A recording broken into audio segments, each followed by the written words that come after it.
Hello everyone, this is chapter 7. Um,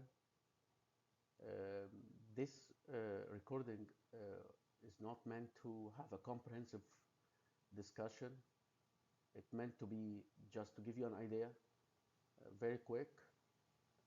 If you want to go back to this slide and you have limited time, so I'm going to go very quick. Nevertheless, in the classroom or in our meetings, usually I explain more and I show even more on Excel, but this is only very quick. So this chapter is about chapter 7. It's an extension to chapter 6, which is about correlation. And this chapter is about regression. So I'm going to explain to you how regression works based on the knowledge of correlation and what would happen if we have nonlinear relationship, because this is only for linear discussion. So if we have a data set like that between sales and advertising, if you look very clearly, it's in millions. So, and based on the scatter plot that we have, we can immediately come to the conclusion that there is a strong association between the two variables. We don't know how strong they are until we calculate the correlation coefficient. But definitely, correlation coefficient is not the only objective. The objective is to try to predict the sales at a given certain advertising amount. In this case, will take us to the idea of linear model. If you see this slide, the line that we drew to pass through most of the points, some points will be above and bottom and also on the line. And the red line, has an equation. We call it linear model. And usually our data will be have the symbol y and x, but when it comes to model, the y will become y hat. And y hat means the predicted value. If you see in the top of the graph, on the close to the vertical axis, the top vertical axis, you see linear model equals y hat equals 21.1 plus 8.31x. And in a nutshell, very quick, the 21.1 is the fixed value. We call it intercept, and it's in millions because it takes the same unit as the raw data. Plus 8.31, which is basically the return on investment in X, using X. So X, if we add one advertising in millions, then we get extra 8.31 extra on the top of 21.1. So 8.31 is the slope of the line. So if the slope is larger, then the impact will be higher. Also, you see on the same graph 2 points, predicted and data. One, the predicted, which y hat, at more or less equals to, if you look at the x on the horizontal axis as independent variable, close to 1.5 million advertising. If you go up, you will see 2 points, one in blue, which is called data, and we call it y because this is the actual data. And the actual data was at that time 28.1 million, but the model expected or overestimated it on the line with a circle, empty circle or white circle, and we call it predicted, which symbolizes we give it a symbol y hat equals 32.9. The difference between y and y hat, we call it e or residuals, and it's very clear. It's the difference, and also we can call it error as well. So to calculate the error very quick between y and y hat, between the actual minus the predicted, in this case 28.1 minus 32.9, we get negative 4.8 million. Because the error or residual is negative, it means the model is overestimating. Would have been or this value in a positive term, that means the model is underestimating. So try really to build your own understanding. Negative, it means overestimating. Plus, it means underestimating. It looks weird, but this is how it works. So try to really get it, because the equation will convince you that this is correct. It's very important to find the model, and you always find out how we calculate the slope and the intercept, or even when I showed you sometime on Excel, how Excel can calculate the line. There is an algorithm inside every technology you use that is applying linear regression, And the algorithm use what we call it least square line, which basically gives us the least error when we have the line, because the line will never go through all points. Some points will be above or bottom or a little bit close, a little, sometimes far, but in the end we try to find a line that will fit most of the data. That's why we call it least squares. That means we always expect this square of the residual. We expect always error, but we try to find the line that give us the least error. Again, this is the equation, the y hat, which is the predicted value, equals b0, which is the intercept, plus b1, which is the slope, and x is the independent variable.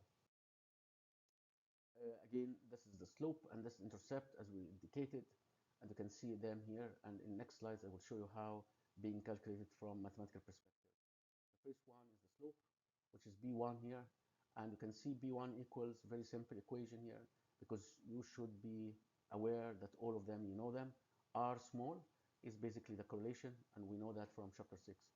Sy is the standard deviation of y, Sx is the standard deviation of x, and you know that from chapter 5. So basically b1 is easy to calculate. In order to calculate b0, so b1 is the slope, is already calculated up there or before the slide. Now the b0, that means usually you have to calculate the slope before calculating the intercept, because you will not be able to calculate the intercept unless you calculate the b1. So the equation at the bottom of the slide equals b0, which is the intercept.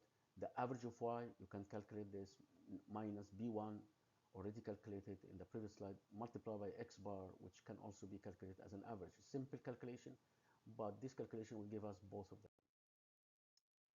Very important to apply these previous slides or equations is to make sure that there are conditions to be met in order to apply regression. First, all data have to be quantitative, similar to chapter 5 and chapter 6. Linear conditions, that means there is really linear relationship between both of them. And to be careful if we have outliers, because outliers will, I showed you before, they disturb and distort the correlation, and definitely will disturb and distort as well as the quality of the line. If we have standardized data, like using the z-score instead using the original data, then the calculation will be even easier. The b1 will not be anymore r multiplied by sy divided by sx. It's basically b1 will be simply equal to r immediately, and b0 will be 0. So you can prove this if you go back to the equations, and I will leave it for you to do it. But in other session, when we meet, I will show you how we do that, even on Excel. So basically, in the end, the equation, linear equation, instead of y bar equal b0 plus b1 multiplied by x, it will end up to have a very simple form here. Z-score, which is the predicted value of y, equals the r multiplied by zx. Why? Because b1 equal r from previous calculation and b0 already 0. So then we will have a very simple format. From the data of sales and advertising, if we have this data, the correlation was 0.693, and which is b1 equals r as well, and b0 equals 0. So this is the equation. Now you can estimate or predict the z-score of y at given z-score of x. It's very simple, very nice, and it's a straightforward calculation. This slide, it's a little bit complicated. You have to pay attention to it, but it's basically telling us that be careful, that you can't really have r more than 1, because this is the definition. So the ratio between z-score of y and z-score of x has to be always less than 1. Otherwise, you violate that. What would happen if the z-score is more than that? You are not allowed to calculate the predicted value of zy, because otherwise it will be too far from each other. So you will not be able to calculate the predicted value. So you have to be very careful, because if you do that, you violate the rule of R. So always the ratio between the predicted value of z-score of y divided by zx, it has to be always less than 1. If you have more than 1, you cannot really calculate the prediction. So be careful, because this is a very important question in quizzes and final exam. If you have seen in chapter 6 that when we swapped x and y and x, I showed that in Excel, the correlation will not change. But here it will change, because y and x, if you swap them, you change the meaning, you change which one is dependent, which one is independent. And in this case, the model will change, the intercept, the slope change. So pay attention to the blue and the red one. You will see that the dependent changed in each case and the independent change in each case. So that's why you find different intercept and different slope. Of course, it's up to you which one you want to use for different application. Again, you have to check the model as we discussed before, whether if the data are, if any of these conditions being violated, you will not be able to calculate anything from the previous one. Again, this similar to what discussed before, just taking us a little bit deeper to why important to understand the error. And the error again is called here also residual, which is the difference between the actual data and basically the predicted value. Yeah, we learned so far that that it's very important to have this residual help us see whether the model makes sense. So that means the second bullet in this slide, the scatter plot of the residuals. That means we have to have another scatter plot. This scatter plot that we are talking about now in this slide is different from the scatter plot that I showed you at the beginning. It's different. Why? Because it's a scatter plot between two other variables actually. One of them is residuals, again is the predicted value. And this scatter plot should show no pattern and no direction, no shape at all. This will be very important to show nothing. If it shows any pattern, then the model is not good enough. It's a little bit weird, but this is how it works. If nonlinearity or outliers or cluster of the residual are seen, then we must try to determine what the regression model missed. So maybe the data need to be transformed or standardized, or maybe cleaning up the data. How this scatter plot looks like, if you go here, pay attention, because this could be very confusing to you if you don't pay attention. Look at the x and y here are not the same x and y that we talked about it at the beginning. So those are between residuals in the predicted model, which is y minus y hat, and the predicted value is the y hat. So it's basically you are drawing the residual against the predicted value. And usually if the we still call it scatter plot because the plot are scattered, and this is very good because you don't see any pattern. Definitely in the original data we need to see pattern, like linear pattern, but in testing the model, this graph specifically tells us if there is any pattern, then there is something wrong with the model. So it's really very important to differentiate between this scatter plot and the scatter plot that we discussed before. Another important concept here is called standard deviation of the residuals. It's being calculated similar to the idea of variance when we discuss the variance, but remember variance is calculated on one variable, but here we have two variables. So we have the y hat minus, the y minus y hat square. We take the summation and divide by n minus 2 because we have two variables. In variance, we divide by n minus 1. And then we take the square root of this, and then we come to what we call it SE. And SE is the standard deviation of the residual, and obviously, if this SE, the standard deviation, is small, it means the model is good. If big, it means the model has a problem. Next, this is a pure example of another concept called R square. And R square in this case, it's very important and one of the most important assessment tools to figure out whether the model is good or bad, or the model makes sense or not. So beside the scatter plot between the residual and the predicted value that should show no pattern scatter plot, also you can test the model quality by having the R square. The higher the R square, the better the model. The smaller one is the worse the model is. So what does it mean, R square? R square is basically you take the correlation coefficient, which is a small r, and you square it, and once you square it, you have to also write it in a capital letter. So what does it mean, R square? R square, it means also in the textbook, determination coefficient, which the higher the value, the better the model is. And the percentage shows a very interesting meaning. So let us see here. So this is basically the same what I discussed, but let us go for this. In our case, the R squares between sales and advertising, the correlation was 0.693. When we square it, we get to the R square in capital letter, which is 0.481, and we multiply by 100 to get it in percentage. So what does it mean 48.1%?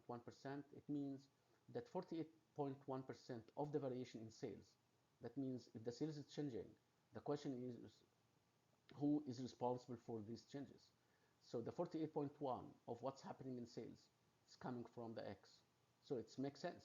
If the 48 became 50 or 60, that means the X, which is the advertising, is really affecting strongly the sales, which will give us more and more confident that we can take decisions by increasing the amount of sales, by increasing the amount of advertising.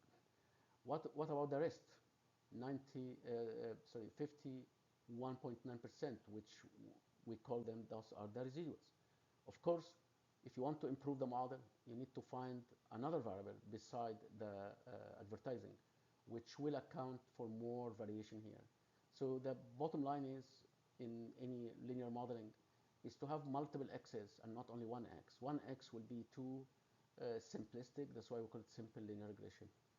Usually we use multiple linear regression where we have multiple reasons that affect the x, to affect the y, and the y will be much more controlled if we know what are the x, and the r square of all of them can be calculated, which really indicate how strong the model is. Usually the r square is being used a lot in scientific experimentation, and in scientific experimentation we expect the r square to be between 80 and 90, if even sometimes more, because you have a really, in science, sometimes you have control over the x's, so by definition, R square would be higher. But in reality, when it comes to practice, like in business, it's very rare to get this number 80 and 90, even 60, but you might really get something like 30 and 50, and they are acceptable values. This is what we discussed so far. But there is also another concept, which is basically what would happen if we have nonlinear relationship like this one, and probably your mind jumped immediately to the transformation methods, which usually helps a lot of data analysts to remedy for any linearity. So if there is any deviation from linearity, sometimes we use this transformation. And I showed you in many ways in chapter 5 when we have a very distorted data, and also in chapter 6 when we had really nonlinear correlation, what will happen by using the transformation. This is also no exception. We use here the relevant method for transformation. In this case is logarithm. Of course, you can use some other ones like square root or reciprocal. They can be used, but not in this case. They can be used in some other situations. As a data analyst, you try multiple transformation methods until you get something that you can really apply regression. In this case, we use the log, and once you have the log, then you will be able to use all what we learned in this slide. So at this point, I hope you got the idea. Definitely, this was meant not to be a comprehensive discussion. It was just meant to give you an idea about how regression works. So when we meet virtually or even in class, or we met already, it depends, then we will go more in depth. Thank you.